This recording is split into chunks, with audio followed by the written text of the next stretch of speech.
Kasaysayan sa likod ng mga nichong ginawa noong panahon ng Kastila, ating alamin sa GMA Regional TV Presents, hatid ni Ivy Hernando. Kung century-old structures ang pag-uusapan, mga gusali sa heritage ng Vigan City ang unang pumapasok sa isipan. Pero bukod dito, makikita ang bakas ng nakaraan sa isa sa pinakalumang sementeryo sa Ilocos Sur, sa Barangay Cabaritan, Santo Domingo. Sa bungad pa lang, agaw pansin ang bakod at arko ng sementeryo na gawa sa bricks. Pero alam nyo ba na ang mga dating nicho dito, gawa rin sa bricks? Ayon kay Ginang Clarissa, dating gawa sa bricks ang nicho ng kanyang kaanak. Siyempre gusto naman nilang mas presentable yung nitso ng kanilang mga mahal sa buhay. Kaya, imbes na bricks, ginawang tiles. Sa pag-iikot namin dito sa sementeryo ay makikita o kapansin-pansin ang mga nagkalat na bricks gaya na lamang ng mga ito. Palatandaan na ang mga punto dati ay gawa sa bricks. May rebulto ng anghel sa ibabaw ng mga nicho, pero walang lapida.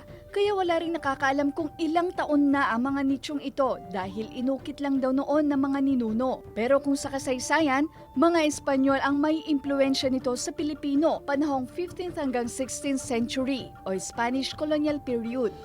Yung nag-influence sa atin ng relisyong Katolisismo, so nandyan na yung isa sa tradisyon ng pagliliping or paraan ng pagliliping na ginagamitan ng pansyong ng mga bricks doon.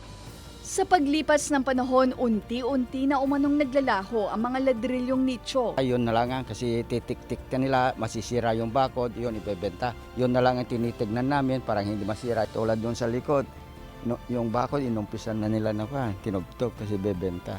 Ayon sa otoridad, dahil antigo ang bricks o ladrilyo, na ibebenta ito sa malaking halaga. So dapat lang na sa isang lugar or isang barangay or munisipalidad, magkaroon sila ng ordinansa para pangalagaan naman yan.